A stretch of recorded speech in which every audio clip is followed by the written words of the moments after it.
Hello, everyone, and thank you so much for joining this discussion. We are going to be discussing data collection in terms of crisis. And I want to introduce to you TechnoServe. But before TechnoServe, let me tell you who I am. I'm Alice Wawero. I'm the Regional Program Manager for TechnoServe. I work in the space of micro and small medium enterprises, supporting micro retailers and micro enterprises to go to the next level.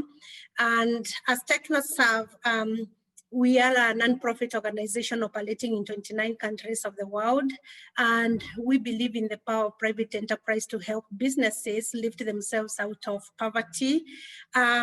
We work with enterprising men and women, industries and the firms to take them to the next level, to help them generate income for themselves, for their families, and for their communities.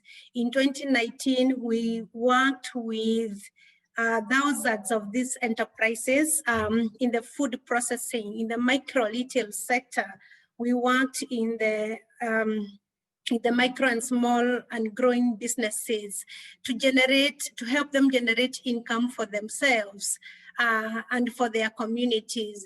And how we measure our work is through the financial benefits accrued by these enterprises, through the number of beneficiaries that are in the space, and also through the women participants that join in these programs, and also through finance that is mobilized through these enterprises.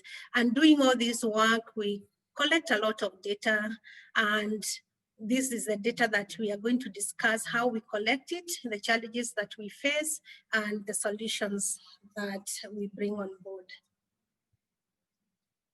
Barry? Hi, everyone. I'm Brie Lasoya-Vora, and I'm the Learning and Impact Manager at SEED, which is sort of the technical assistance arm of SEEF. SEEF is an impact investor that invest in entrepreneurs and SMEs in frontier and emerging markets. They've been around for over 30 years now. So yeah, basically about 15 years into their run, they started to notice a trend where they were having difficulty developing a pipeline of companies that were really investable and ready to sort of handle the private equity investments that they needed to scale their companies. And then at the same time, also realizing that, when you're working as an impact investor in a market, you might invest in a handful of companies, which could have a really deep impact, but it's not very broad. So SEED was sort of created to address those two challenges, to both develop the pipeline, to build the skills of portfolio companies, and then to basically impact the broader ecosystem of growth stage entrepreneurs by developing these communities of entrepreneurs that learn from each other and that learn from our various training and networking services as well. So we currently have 10 SEED locations globally. We've had 14 over the course of our history. We're launching our Thailand location later this month, actually, which is very exciting. We have over 500 growth stage member companies. And again, that number is growing pretty quickly, but creates its own data collection challenges. And our approach really centers on sort of our all-in model, which kind of has 4 tiers: individual services, which includes sort of coaching and mentoring, training, which is sort of like more the curriculum-based programming, and then peer learning groups is sort of a newer offering that we're finding is extremely impactful because entrepreneurs actually learn really well from each other. And then networking, so both B2B networking and networking internationally across centers and with our network of entrepreneurs who are based here in the US. So that is SEED. So just to sort of set the norms for the session, we want this to be really interactive. So please feel free to write in the chat if you have a question, raise your hand. If you could come off mute to ask questions or to add input, you're more than welcome to. So just to sort of get the conversation started, we figured we would, we would start with a poll to sort of gauge where everyone in this session is in terms of the challenges they're facing in collecting data from entrepreneurs. And then hopefully Alice and I can sort of cheer our discussion toward your more pressing challenges. And If you don't see sort of the broad category of your biggest challenge here, please feel free to include it in the chat as well. I'll give you a little bit of time to answer that.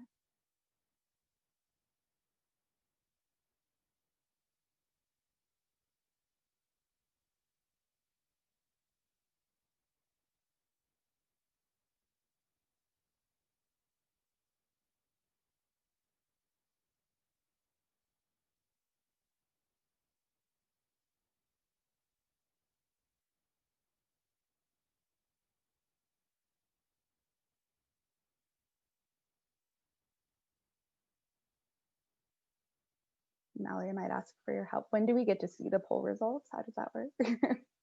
Oh, there we go. All right, so it looks like low response rates are a big challenge. I think a little bit of bias there because it's listed first, but also a very real challenge, followed by fears around sharing specific data points. Definitely something that resonates here. Validating data, ensuring data quality, inability to track performance data on the part of beneficiaries, technical constraints, a little bit lower capacity of staff, and not too many others. So glad we got the broader categories here. So with that, Alex and I are going to go into some of our challenges and then some of the solutions that our organizations have created to address these challenges.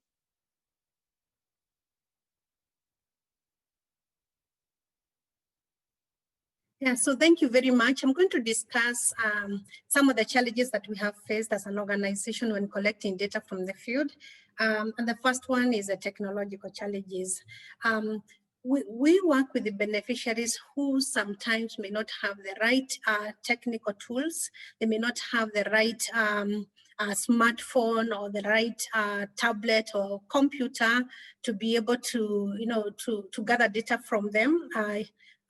Through the online platforms, and especially around this time of COVID-19, where there are government restrictions from going to, and we are not able to meet our beneficiaries face to face. So the issue of technical challenge came about because traditionally we were carrying out data collection face to face, and now we had to quickly come through with solutions that are virtual solutions, using technology, using mobile phones, using computer or using any tablet. And this was very challenging for beneficiaries because some of them don't have the right gadgets. And we've got also to train the staff on how to collect data through virtually. And, just getting that technology to balance, the people collecting the data from the office and the beneficiaries, and syncing that has really been a challenge. And I think it's a challenge that will continue to be there as we continue getting new beneficiaries into the program. But I would say for beneficiaries that are now in the program, since March, when COVID struck, it has been quite a learning process with them, and they are now used to handling whether training, whether data collection on virtual platforms. Then I'll also talk about the high and response rate. We've seen some participants are unreachable through their phones during the survey period, which affect the survey response rate. So sometimes you could be setting a survey to get about 100 responses, and you realize that you'll only get like 60% of the response rate. And that is when we are getting data from smaller programs. But we have larger programs with like 20,000 micro enterprises. Starting to get data from these micro enterprises, we have seen very high non-response rates. And then I will talk about survey fatigue. We have been collecting data on a monthly basis. And some of the respondents don't understand, why do you need my data on a monthly basis? And even though they committed to be, to be responding to data, they just get fatigued because first of all, they are human beings and they do not understand what are you doing with my data on a monthly basis. So in these cases, we will be discussing solutions on how we are doing this, but we have noticed that a lot of beneficiaries are going through survey fatigue. And then trust issues. It's extremely harder to develop rapport, trust with participants online. And this is mainly for the participants who are joining the program through virtual recruitment. We haven't met with them. We have onboarded them into the program through virtual platforms. It's a little difficult to create a rapport and get these beneficiaries to commit to providing data and data that can actually be trusted. And that brings me to the next point of inadequate quality control. So if you onboard beneficiaries remotely, you train them remotely, you collect data remotely, the quality of data that you're likely to get, having not interacted with the businesses, is likely to be wanting. And therefore, just working remotely and data collectors working remotely, and they're not able to verify participants' responses with the visual, checks, has really been a great challenge for us. So in summary, those are some of the challenges that we are facing collecting data from the enterprises. And definitely, I'm looking forward to hearing from each one of you some of the challenges you are also facing vis-a-vis the solutions that you're also implementing. Thank you. Thanks, Alice. So now to talk a little bit about Seed's data collection challenges. A lot of the same general categories, though we are working with growth stage entrepreneurs, so it's sort of a different level, and some of the challenges are a little bit different because of that. But so technological challenges, definitely. I think, especially in some markets, it's been quite a challenge. Like a digital survey even has been really difficult to implement. And in other markets, it's standard practice, and it's totally fine. But some markets, we find that we really do have to do in-person data collection, which is obviously really complicated in the age of COVID. And so then also just the expense. A little bit more about Seed's model is that we are moving toward a model where we charge entrepreneurs for services, which of course doesn't cover necessarily the full cost of the program, but allows the program to be a little bit more sustainable going forward. So the idea is that there might be, a grant that sort of funds a program or a seed center initially, and then it can sort of evolve over time to become a little bit more sustainable. And so what happens is that initially, the systems, the data collection tools, the staff are pretty well funded, and get the training and get used to collecting the data. But then as we move towards sustainability, it's hard to sort of recuperate some of the cost of data collection, both in terms of technology and in terms of people. So that's definitely a challenge for us. Also, high non-response rate. Again, I think so a little bit of background about me is that I used to be on the ANDE team. So I love this conference and I'm very familiar with this conference, but my MO was sort of harassing people to fill out surveys. So I feel like, so for better or worse, honestly, the biggest determining factor in, getting a high response rate is follow-up. People are busy, and as painful as it is to email people multiple times, it is one of the most effective ways to get a response. But I think that has been, complicated in the age of COVID because people are getting way more emails than they were. They're doing way more things online than they were. So, it's still been a bit of a challenge. Survey length, I think there's always sort of a tendency to be like, oh, we need this data point and we need that data point. And things can quickly spiral out of control. And it's really tough to cut it down because, you can think of a use for just about every question, but that's something that has always been a struggle. I imagine a lot of you have a similar struggle. Trust issues, Alice touched on.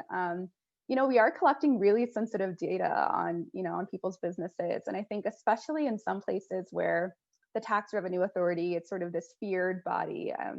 Thinking in Tanzania specifically, for example, I think there have been quite a few businesses, luckily none of our members, that have been shut down by the revenue authority for compliance issues. And not just because, people weren't paying taxes or weren't doing things correctly, just because I think some of the laws can be a bit ambiguous. So people are really, there's a real fear, and it's a valid fear around, especially data around revenue and, export revenue, a lot of the key indicators that we need. So that's something we definitely struggle with. So building that trust. And then quality control, one of our core metrics is growth, right? So in order to calculate growth rates, we need to know basic information about sales and revenues. And but the issue there is that if, for the reason mentioned above, people don't want to share that information, it's very, in that questions required, for example, on a digital survey, people might type a 0 when it's not actually 0, or they might, make up some random number and put it in there. And it's really tough for us to be able to sort of validate that, without sitting down and speaking with that person. So I can certainly list a bunch more challenges, but we want this session to be very solution oriented. So I will stop there. And so now we're going to do a breakout group just to sort of discuss your challenges the same way that we did. Again, we really want this to be practical. So we're hoping that by getting all of our challenges out there, we can work towards some solutions together and really crowdsource solutions for everybody. So we're going to do 10-minute breakout rooms. We might do a bit more, just depending on how we're doing on time. But your breakout room assignment is going to be, what is your biggest challenge in collecting data from entrepreneurs? Please do a quick round of introductions. Again, we don't want to be the only people speaking during this session, so get to know each other a little bit. And then be sure to pick a reporter and a note taker so that when we come back in the larger group, we can sort of hear what you guys were talking about. And then if you have time, if you're a very efficient group, feel free to start discussing solutions. I think that happens kind of naturally when you talk about the challenges, but yeah, let's go ahead and break out, and we will see you back here in 10 minutes. It's like people are slowly coming back to the main group. Hopefully you had some really productive discussions. I guess I can start off by talking about some of the things our group talked about, which I thought were really interesting, especially, in the age of the pandemic. Matt from Oh Now Myanmar mentioned they're using chatbots to sort of collect data and looking into sort of voice recognition tools as well, which I thought was super interesting. I think a lot of our challenges were very similar, just in terms of, capacity constraints, funding constraints, and low response rates. So yeah, we had a good discussion. Alice, do you want to report out for your group? Yeah, we had a great session, and time was seriously against us. We had a lot to discuss about, but Ivy is going to report on behalf of the group. Hi, everyone. My name is Ivy from Kenya. So we had about 5 challenges. One of them is unwillingness for participants to actually participate in the surveys. So that's a common thing for most of them. Then also another one was the cost of developing an application and the complication of collecting data, especially if in a team where, or in an organization where you're collecting very, very different types of data. Then also collecting data from the consumers of the product. There's also lack of verification and accurate data. So you're not sure if you're actually collecting the correct data and if it's actually, you can verify it. Then also there was the issue of non-response where you've actually sent out and no one is answering, and also time bound. So sometimes people will drag before they can give you feedback. And then the last one was getting a very balanced feedback from the responses. Thank you. Great, thank you. These are all very, very real challenges. Do any of the other groups want to report out? Sure, I can report out. We had a really good discussion. So we talked about how, deciding on the right question in terms of how deep to go, how specific the detail to ask about, revenues versus do they just change, or do you ask for a specific number? On that, we said in terms of solutions, just being really clear about how you're going to use data beforehand, make sure you're really, really clearly saying exactly what how you're going to analyze it, and not asking for more specific information than you need, because it can be sensitive and it can be time consuming. And maybe even doing a mock analysis beforehand, where you actually try to do an analysis with fake data and write out and see if that's actually going to be useful for you. And then we talked a good bit about dealing with small sample sizes. So a lot of programs might be dealing with 6 entrepreneurs or 10 or 12 or 20, but all of those are pretty small in terms of drawing trends and conclusions, especially from averages or aggregates or medians. So we talked about, looking at the distribution of outcomes rather than just kind of saying the average outcome. So looking at kind of segmenting and looking at different distributions. Segmenting in general, that you might have very different types of startups in that group, and so you might really, even if you only have 10 in your group, you might really be looking at 3 groups of 3 or 4 in terms of the similarities, and then really doing qualitative and kind of case study analysis once you get to smaller numbers being an important part of it as well, because the averages are only going to tell you so much. Yes, absolutely. Thank you, Matt. Anyone else? I think that Aina was going to report out from our group. Yeah. So we also had a very, very interesting discussion. And we started with discussing some of the problems, some of the common problems that everybody's facing. Like, for example, a lot of people are in survival mode, filling in surveys might not be their priority. There's a lot of time being spent online. There's a lot of survey fatigue. And one of the people in our group kind of underlined how there have been very different responses from different age groups. So for example, younger people might show a more open response as compared to the older people. And of course, this comes back to the trust issue, but there's also kind of you have to consider the sensitivity of data and just maybe consider how people may be willing to share more positive data as compared to negative. So for example, if the business is doing well, they may be more open to sharing that. And we thought about how, you can overcome this kind of positive bias. And we thought that making the survey process more engaging would be good, like just making it more clear what the purpose of the survey is, engaging with people, talking to them, and maybe getting in more qualitative responses, like more narrative based responses. But again, it's difficult because if you want to do a quantitative analysis, then getting qualitative responses is not always, what you want. And also, if you're going to maintain anonymity of people, then again, you can't really engage too much with the respondents. So, I mean, it's difficult, tricky, but we did have a good conversation. Great. Thanks so much for sharing. Any other groups?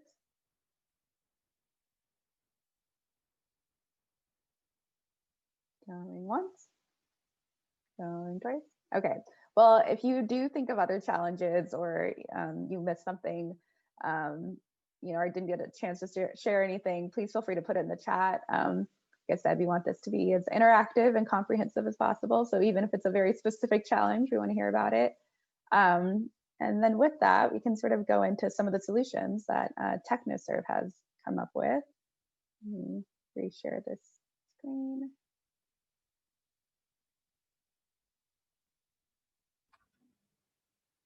Yeah, so thank you very much. Along the way, we have been able to develop some solutions that are helping us overcome the challenges we had articulated. And one of the things that we have done is to allocate participants to dedicated interviewers. If you're planning to conduct several surveys, similar surveys along the year or across the year, we have found it very important for the interviewer to develop a rapport with the beneficiaries. And this breaks the trust issue because then they know that you are here last month, you are here this month, and they will be able to be, and you are going nowhere. And this means they can trust you with their data. You have been there. And this has really helped us to have a dedicated interviewer across the year or across the interviewing period. Then the timing of the survey, understanding the beneficiary cycle of work, what time are they busy during the day, what time are they relaxed, or at what time are they likely to provide you with the information. If the survey is long, you may need 30 minutes or 1 hour. It's very good to identify the time of the day that would be suitable to conduct this kind of a survey, and that increases the response rate. And also the beneficiary realize that you're respecting their time. You're not trying to do a survey when they're very busy in their premises. Also, investing on enumerator training, conducting enumerator training to develop their capacity not only to conduct the survey, but to motivate the respondents to give information and to complete the surveys and to provide accurate answers. I think this requires a very well-trained enumerator to be able to deliver this. And this helps in ensuring quality of the data and also maintaining a very high response rate. The other thing we have done is lean data collection approaches. Because if you're collecting data along the year, we need to just identify the few key data points and collect them, not less frequently, but more frequently. For example, we have been very keen in knowing how the sales of the beneficiaries have been affected across the whole period, COVID-19 period, for example, from March. So that the beneficiaries knows that we'll be asking them how their sales are being affected. We'll be asking them about the different disruptions that they are going through. Is it market disruptions or is it customer disruptions? So just identifying the key data points that are so critical to your business, so critical to how you're going to use this data point, helps the beneficiaries not to feel overloaded by huge questionnaires, but and at the same time, the organization focusing on the important data points that will help the organization make decisions. And then bundling data collection. So it's not just data collection, it's data collection plus. It's data collection plus a networking opportunity. It's data collection plus maybe connecting them with a supplier for discount or other opportunities in the ecosystem. For example, when an interviewer goes to to reach out to the beneficiaries, would start with, have you heard about these discounts being offered by this organization? So it's a very welcome way to enter the interviewing process, where you are bundling it with something else, some other offers. And so the beneficiaries don't just see that like you are there just to collect data, but you're also adding value. And then that strongly linked with the last point there on non-financial incentives. We keep on saying if we are not going to give money for data to be collected, but because this data is going to be useful to the beneficiaries and to the organization. So how do you motivate people or provide incentives for the respondents to respond to you? Considering non-financial incentives, mentoring, linkages to the ecosystem, linkages to other opportunities. These are some of the things that have really worked for us in terms of solutions. And increasingly, we have seen data collection being very fruitful and effective in our work. Thank you. So, I will talk about how we are using this data. This data we are collecting is very critical, and it's really helping us to redesign our program approaches. For example, helping, we realize that the data we were collecting, we noticed that entrepreneurs had really been affected by low sales. Their sales performance was very low because customers are not coming to their business premises because of COVID-19.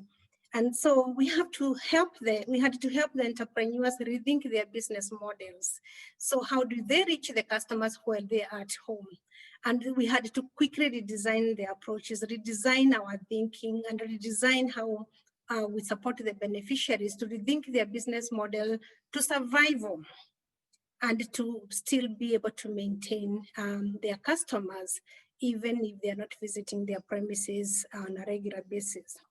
We are also using this data to help us strengthen our connection to beneficiaries, especially on bundling their offerings, the mentorship, the connection to the ecosystem, the connection to financials, the connection to tech providers, the connection to solutions within the ecosystem that will benefit the beneficiaries. And that creates a very strong rapport within our beneficiaries' networks. We are also able to reallocate program finances, and this is mainly because once we stopped doing face-to-face capacity building, hiring of training venues, and and all other costs associated with face-to-face capacity building, we are able to reallocate these funds within the program, mainly to get regular data than we had anticipated before, or we had planned before, and also looking at other ways of engaging the beneficiaries a lot more using the reallocated funds. Also engaging the donors and other stakeholders. And this has really been very key for us, especially because donors and stakeholders are keen to know how are the beneficiaries affected by the crisis? How are they surviving? What are the key challenges they are facing? How can we support them? And this has really helped us to develop donor responsive programs or COVID relief programs that have really been able to address the critical needs, the critical challenges of the enterprises during this crisis. And that, of course, has led to developing new programs. So collecting data regularly is really beneficial to the program. And this is probably an evidence, it's evidence-based programming, where you are designing new programs from the evidence you're getting from the field. So that is it from how we are using the data. Thank you. Great, thanks, Alice. So I'll quickly get into Seed solutions. I think we have a lot of the same solutions and a few different ones. You mentioned incentives for entrepreneurs, Alice, and this is something we've sort of experimented with quite a bit. To give a little bit of background, basically the way that Seed was doing data collection, for let's say its first 10 years was very center-based and country-based. So each country was sort of doing their own thing. So part of my role when I came on, I guess almost 2 years ago, was to really streamline their global impact collection system. And so the first year was the first year doing a global annual survey. I think our response rate was something like 22%, a little bit disappointing. And so that was for the 2018 year. For the 2019 year, we began the survey in January and we wrapped it up in February, which obviously a lot has changed since then. So that's a whole other challenge. But in the latest sort of round of annual survey data collection, we were also using that data to feed into an external impact evaluation. So it was really important for us to get to 80% was our target. So there was a lot more concentrated effort around what can we do to get to 80%. One of the things we did was we began generating an entrepreneur report that sort of compared them and benchmarked them against sort of their peers in the Seed network. We used Galley data to benchmark them against other entrepreneurs. So galleydata.org, highly recommended if you have not seen it yet. It's a really great resource. We rely heavily on that to sort of help benchmark our entrepreneurs. And then other sort of public data sources that can be a little bit more sector specific or more country or region specific to help entrepreneurs actually use the data that we're collecting. And we found that was actually a really helpful incentive. We also did a drawing at the center level for I think it was a $500 US prize for one person at each center. And we actually found that to be pretty ineffective overall. I think people are much more excited about the entrepreneur reports. And also, I think it's part of that is a challenge that we're dealing with, with growth stage entrepreneurs. They tend to have a business model that's working and be very busy. So, I don't think the chance of winning $500 is quite as appealing to them to get them to fill out a survey as, being able to compare themselves with their peers, for example. So again, we didn't do a randomized controlled trial, but that's sort of our anecdotal evidence of how to provide incentives for entrepreneurs. And this was mentioned in our breakout group as well. Again, finding ways to sort of embed it into other tools. So for example, what we did in Seed Slovenia, for example, as they created a COVID response, they created what they called like an SOS box where entrepreneurs could write in with a challenge, and then we would connect them with an expert who could help them work through it. I think especially as some of the relief packages came out for businesses, I think there were a lot of legal questions around like, do I qualify for this? How do I document that I've experienced XYZ? So in filling out that form, they're not only providing us like very great information about what exactly they need and how we can support them, but we can also take advantage and say like, by what percentage would you say your sales have decreased this month from the previous month? And so again, trying to find other ways to align incentives. Length of the survey, it seems like a really easy solution. Like you just make the survey shorter, but it can be a bit contentious, right? Because each center sort of has their own, what they see as like their most important metric. So trying to really streamline that and negotiate on which questions stay and which questions go. I think one of the most effective ways that we did that was by looking at the previous year's survey and looking at sort of the reports that came out of that and saying, great, like how did you use this data point? And if there wasn't a great response to that question, then it was a pretty good indicator that that was a question that could be removed. Staff training and incentives. We also spent a lot of time sort of training staff on how to, not only how to collect the survey in a way, in places where we had to do it in person, where we couldn't do an online survey. It was really about like, okay, here's how you objectively ask these questions. And then, understanding that questions about like, how would you rate seed are going to be a little bit biased. I think there's a little bit of awkwardness, obviously, if a seed person is collecting the data. But, sometimes not. Sometimes you get the most honest responses. And then incentivizing staff in other ways, right? So, part of our global overhaul is redoing our CRM platform, which is Salesforce. So, we promise like, all right, if you're the first center to get 100%, then you get, I don't know, access to Pardot, our new mailing tool that's super integrated and awesome, before other centers, or, we will build these dashboards for you, so other incentives, because our centers are also really eager to collect and to use the data. So incentives for staff we found is really important. And lean data approaches, definitely want to echo what Alice said in terms of, just reducing the survey length and then just asking, like, I think our question was, how did this month's revenue compare to your previous month's revenue, especially during COVID, once a month. And again, understanding response rates might not be as high for that question, but, for those who can click that one button and submit that survey response, that's really useful data for us to be able to advocate for our entrepreneurs.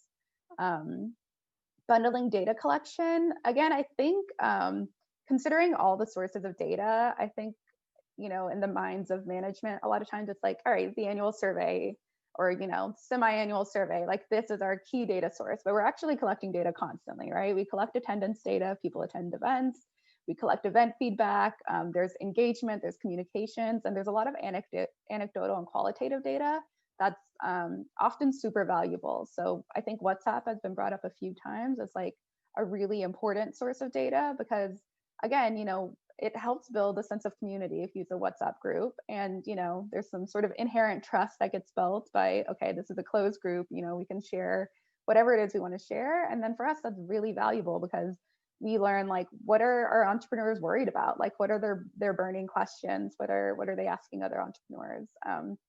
So just being really broad in how you think about the data that you're collecting, and then proactively trust dating. It's very early here, I'm sorry. Proactively trust building, I think is another big one for us. It's something we try to do anyways. I think it's sort of the core of our model is like creating networks of entrepreneurs that trust each other and building that trust with our entrepreneurs. But honestly, what we do constantly, almost annoyingly so throughout our surveys, is here's how we're going to use your data. We will not share your data. Like, if you fill this out, please know, the only person who will see this is XYZ, and then you'll get the report. And so, as it can seem a little over the top, but I actually do think it goes a long way in sort of fostering that trust, especially with someone who may not be as familiar with, you or your program or, the staff. And then developing the business case for data collection. It's another thing that came up in our breakout group, but I think especially for investing in tech tools and data tools for online data collection, I think this is really key because now's the time, and there are cost savings, right? Like because we're not traveling, because we're not going out to the field, there's hopefully a little bit more funding available to sort of invest in some innovative data collection techniques. And then in terms of how we use that data, I think building the business case is really key for us. because like I said, we're collecting this data constantly, even if we don't consider it like performance data, like even newsletter engagement, like data from deactivation interviews, seed stories, which are sort of our qualitative, data collection tool, member contact info, program data, like all of these things sort of feed into our data collection system, and they provide value, right? The entrepreneur report could be really helpful for an entrepreneur if they need to make the case to a bank that they should get this loan, or if they're looking for investors. Similarly, the newsletter can share a story with entrepreneurs about how their counterparts in Tunisia are dealing with challenges. Our impact report, which came out very recently, is a really helpful way for us to not only share our entrepreneur stories, but to be really transparent about our data and our data collection, and then set some baseline for the next year, right? So that we can build on the data collection and actually go somewhere and is useful at the aggregate level. And then member management. I think this has been the key for me anyways, in advocating for some of the funding and the tools to collect the data. Has been, this isn't just about building the impact case. There's a real business case for, if our members are happier, if our members feel like they're not being asked the same questions over and over again, if they feel like their data is useful and, we can improve our services using their data, then that ultimately feeds into our business model and is good for everybody. So sorry, go ahead. Sorry, I was going to just point out we are at time, so I would suggest that you guys maybe take a couple minutes to answer any other questions or make any final points. Yes. I think there was a question in the chat. Definitely want to leave time for questions. Apologies for running a bit over, but let me look at that question in the chat. Otherwise, feel free to come off mute and ask. Okay. It was from Ankur, who said, is there any symbiosis we can target? Do you have any examples of how organization A's data that helped organization B and vice versa, or organization C and D to make a potluck of data that everyone contributes and gains from? And I think you kind of covered this. Yeah, definitely. And I think it should. It's sometimes tough to find those synergies, but I mean, I talk about galley data constantly and how useful that is. But yeah, absolutely, especially for organizations working in the same market. One thing that we did in Tunisia with the sort of COVID data we collected was to share it with the government and with our partners as a way of sort of advocating for funding for entrepreneurs, particularly in rural regions of Tunisia that were really suffering as a result of the lockdown. Alice, feel free to add to that if you have any examples. Yeah, I would say that from the data that we collected from Entrepreneurs A, we were able to design programs that seek support from the feedback that we got from the beneficiaries.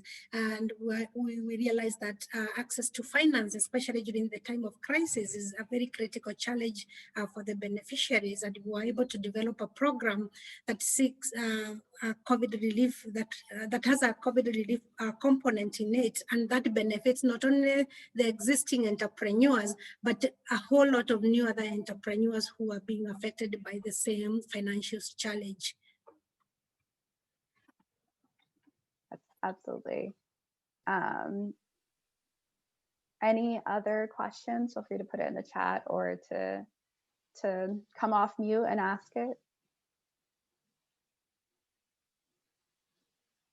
Are there any other challenges that you felt like there wasn't a good solution to in this session that you would want to pose to the group?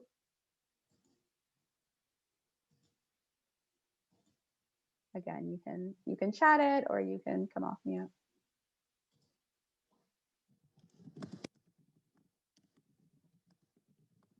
All right, well, it is the end of the day for most of us, so fair enough.